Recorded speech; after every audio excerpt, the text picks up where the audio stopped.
السلام عليكم ورحمة الله تعالى وبركاته. وحسوق المساجدك انت ان لقارن صلاة جمعها وقت مناسب يونا سوق لي وحو أركنين وسن هوري ugu arki jirin masaajidka kaasoo ka soo hormaray kana fadhiistay boosko isagoo caadada ka dhigtay inuu fadhiisto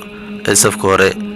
wuxuu tukaday 2 ragco oo fudfudud kadib ayuu fiiriyay ninkii wuxuuna arkay asagoo aqrinayo quraanka wajigiisana uu ka muuqdo wanaag iyo alla ka cabsi markii laga baxay salaada jumco ayaa waxa la hadlay ninkii waxaana ku yiri ma u baahan tahay wax aan ku qabtay waxaan ku yiri maya mahadsanid kadib ayuu la hadlay nin caamil ah oo dhinaciisa bidix fadhiyay kaasoo kamid ah kuwa jidadka xaqo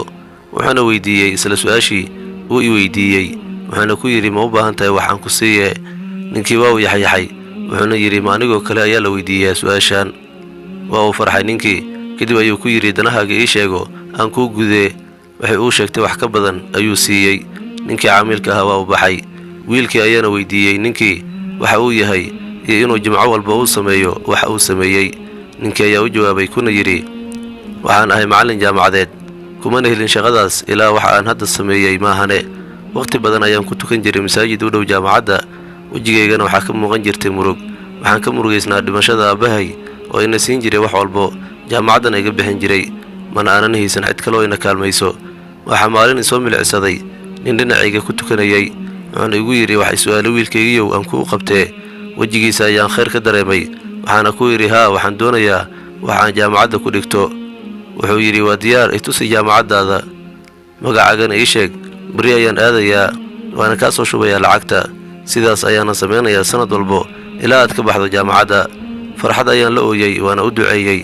kadib ayaan weydiiyay sideen kuugu abaalgudi karaa wuxuu igu jawaabay wuxuu yiri rasuulkeennii wanaagsan sallallahu alayhi wasallam muslimka waa muslimka kale walaalkiisa ma dulmiyo qofkii qof walaalkiisa u kaalmayo daniis u fuliyo ilaahay ayaa asagan u kaalmayo daniis u qabto qofkii qof muslim kurba ka feedana ilaahay ayaa ka feedo kurbooyinka qiyaamaha mid kamid ah qofkii qof muslim astura ilaahay ayaa astura asagana qiyaamaha wuxuu ii sii raaciyay marka aad dhamayso jaamacadda aadna shaqo bilowdo maalinka jumcaha qofka dhinacaga ku tukanaya weydii hadduu wax u baahan yahay hadduu ku sheegto si hadii aad awoodo sidaas waa abaalgudkayga dhab ahaantii ninkii uu ii fuliyay wuxuu iga ballan qaaday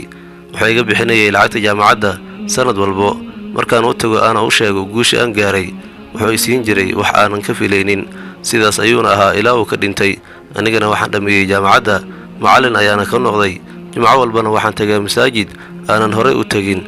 sida hadda aan sameeyayna waan sameeyaa waana wadi doonaa ilaa aan ka geeriyoodo si aan ugu abaalgudo ninkii abaalka weyn ii galay fadlan aad ka shan qisadan cajiibka like saara subscribe dhaw inagu soo biira janaalkeena Bishaar Action ka baqilina subscribe aad ayaad u mahadsantihiin.